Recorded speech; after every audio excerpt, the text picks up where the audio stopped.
Bienvenidas, bienvenidos un día más a Libros y Gatos, tu podcast de literatura, o al menos eso intenta ser, ya veremos. Y en el capítulo de hoy haré una reseña sobre el cómic Yerba, escrito y dibujado por Keum-Suk. La verdad que es una novela bastante dura, muy fuerte, te remueve mucho por dentro, ya que si no sabéis de qué va o no sabéis un poco el hilo del argumento, está basada en una historia real, en este caso de Ok-sun, que es la mujer que sale, digamos, en la novela. Y es porque Keum-Suk, en base a entrevistas que tuvo con esta mujer, le explica un poco su vida. Y bueno, la verdad que es bastante duro. Nos tenemos que situar en un hecho, que es en el caso de la Segunda Guerra Mundial, pero en una parte que aquí en Europa no se ha estudiado tanto, o al menos no se ha hablado tanto, que es, lo que hizo Japón a la hora de conquistar la parte de Corea y de China. Concretamente nos situamos en el año 1937, cuando se desencadena justamente la guerra entre China y Japón. Entonces aquí hay un hecho que se comenta, que es la barbarie que realizaron las tropas japonesas en la ciudad de Nankín, que era la capital República de China. Aquí los soldados actuaron de una forma completamente inhumana, haciendo auténticos desastres que salen narrados en el cómic, y aún así son muy fuertes todo lo que llegaron a hacer, las matanzas que cometieron, cómo lo hicieron y sobre todo sin ningún tipo de piedad absoluta. Entonces es como que es un hecho que, luego yo buscando por internet me di cuenta de que no era algo que en sí estaba, muy latente en el sentido de que todo el mundo lo conocía, sino es algo desconocido. De hecho, incluso en la novela comenta, que esto no sé si será verdad o realmente es así, que Japón todavía no ha pedido disculpas por los hechos, en este caso de la masacre que cometió en Nankín. Para que os hagáis una pequeña idea de la barbarie que realizaron, en este caso las tropas japonesas, se habla de que para ahorrar munición enterraban vivos a toda la gente, mataban a puñaladas y entre las víctimas no distinguían entre hombres, mujeres, niños, ancianos. Mataban a golpes, los quemaban. Era una auténtica barbaridad. Se cree o se estima más o menos que murieron cerca de 300.000 personas. Otra de las muchas cosas infames que hicieron eran las llamadas casas de consuelo. Allí tenían secuestradas tanto a mujeres como a niñas que sistemáticamente eran violadas por los soldados japoneses. Como comentábamos al principio, la historia se centra en Ok-sun, que empieza como una niña en una familia muy muy pobre, con muchos hermanos, la cual, pues imaginaos, en el año 1937 en Nankín con la guerra, su familia apenas tenía sustento ni siquiera para alimentarse.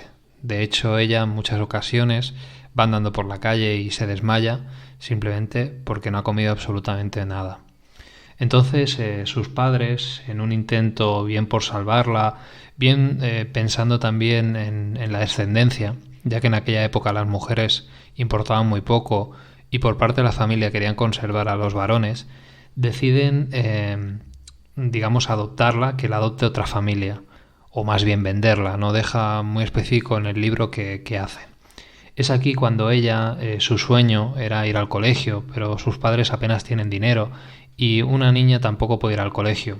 Entonces se lo lleva a otra pareja que supuestamente ella cree que le va a tratar bien, que le van a dar una educación, y esta pareja simplemente la quieren para explotarla trabajando. Trabaja en un restaurante de fideos y allí no para de trabajar. Tanto es así que muchas veces, en ocasiones, apenas aguanta el ritmo del propio trabajo. Luego se marcha a una taberna y allí en la taberna también continúa haciendo faenas físicas, con una alimentación muy escasa, y entonces ahí decide marcharse. Y es cuando dos hombres, o más bien dos soldados coreanos, la secuestran, y estamos hablando del año 1942. Ella tenía 16 años. La montan en un tren con muchas más mujeres y niñas y se la llevan a un destino que ella nunca más olvidará. Acaba en Yanji, concretamente en una zona de Corea, en un aeródromo, y allí dentro en una casa de consuelo. Y posteriormente la vuelven a trasladar a otra estación de consuelo del centro de Yanji. Allí convive con 19 mujeres más, tiene una habitación más grande, pero las violaciones son continuas por parte de los soldados japoneses. El cómic va alternando, digamos, sucesos en forma de flashback que habían pasado con escenas, digamos, del presente, cuando en este caso Keom-sung está entrevistando a Ok-sun, por ejemplo. Eso hace que incluso aún sea más duro toda la historia que pregunta, incluso con el dibujo que hace, que por lo que da la sensación es un dibujo bastante simple, no es algo muy detallado, genera también mucha expresión a la hora de ver o leer, digamos, en este caso lo que dicen los personajes. Creo que incluso le da mucho más fondo a toda la historia.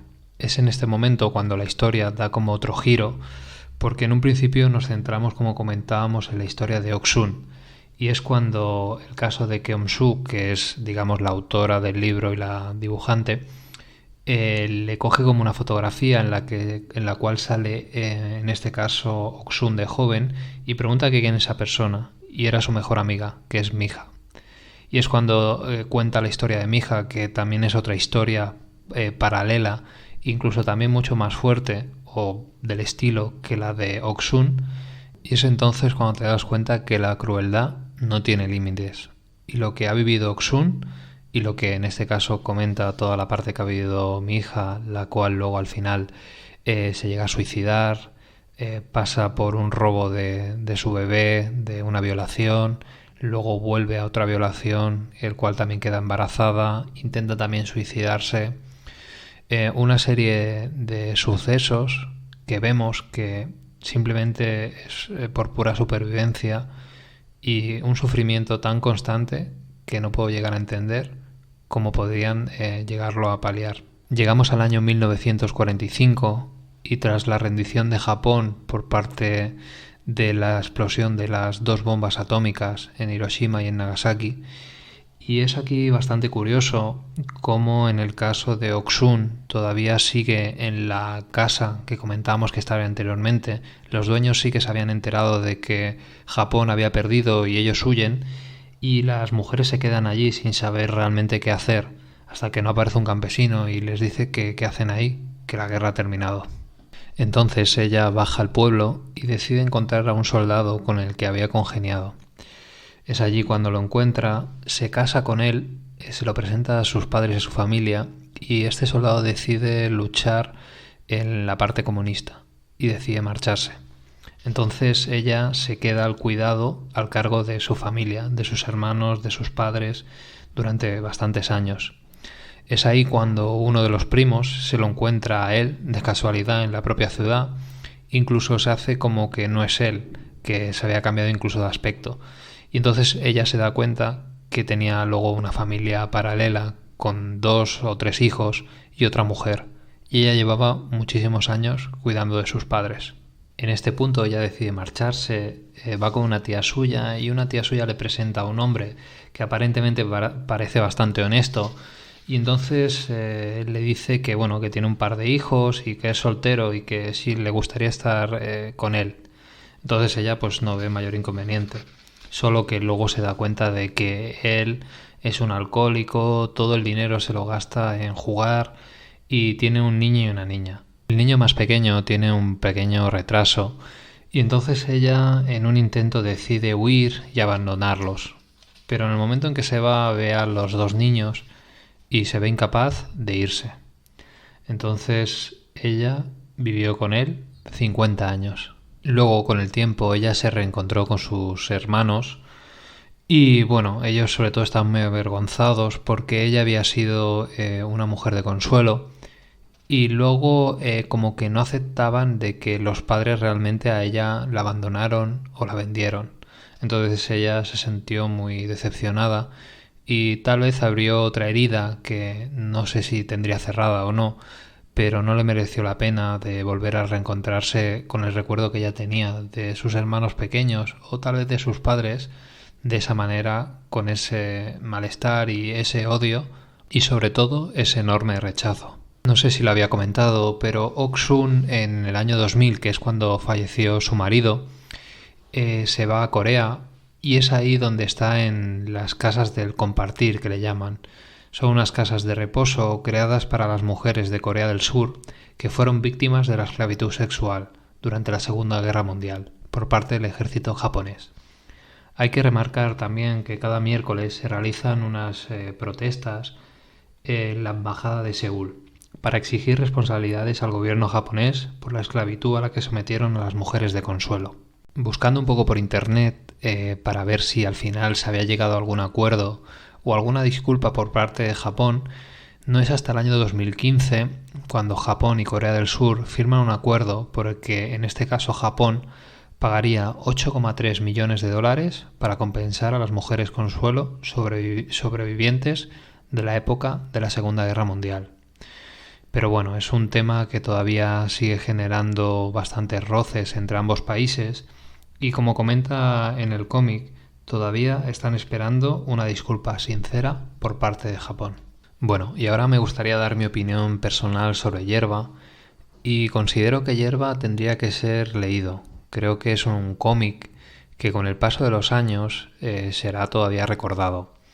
Me parece muy interesante en torno al tema que gira, que es bastante desconocido, como comentaba al principio, al menos aquí en Europa, y cómo el hecho de condenar estos crímenes de guerra de todas estas personas que sufrieron esclavizadas, que sufrieron los abusos y nunca tuvieron una voz. Y ni siquiera en el caso de Japón, que ni siquiera reconoció estos crímenes de guerra, que no fue hasta el año 2015, desde el año 1945 que acabó la Segunda Guerra Mundial, que no da una respuesta a estos hechos. Considero a la autora que el trabajo que hace a nivel de memoria histórica es increíble. Y luego el personaje de Ok-sun me parece que es, bueno, no sé cómo una persona ha podido sobrevivir, cómo todavía o ha continuado viva con todo ese dolor, con todo ese trauma. Y hay una parte, por ejemplo, en la novela que le pregunta a Ok-sun, le pregunta qué es lo que más le gusta. Y ella responde que nada. Y luego le pregunta, ¿y las personas que más quieres? Y piensa, pero no da respuesta. Y luego le pregunta, ¿tiene algún deseo? Y dice, ninguno en especial. Y por último me quedo con la parte final, que dice, son hierbas que resisten al viento y a todo lo que las pisotea. Es la hierba que os saludará con timidez, rozando suavemente las piernas. Y hasta aquí llegamos al final del capítulo de hoy. Espero que os haya gustado. Nos vemos en el próximo, porque esto ha sido Libros y Gatos. Y adiós.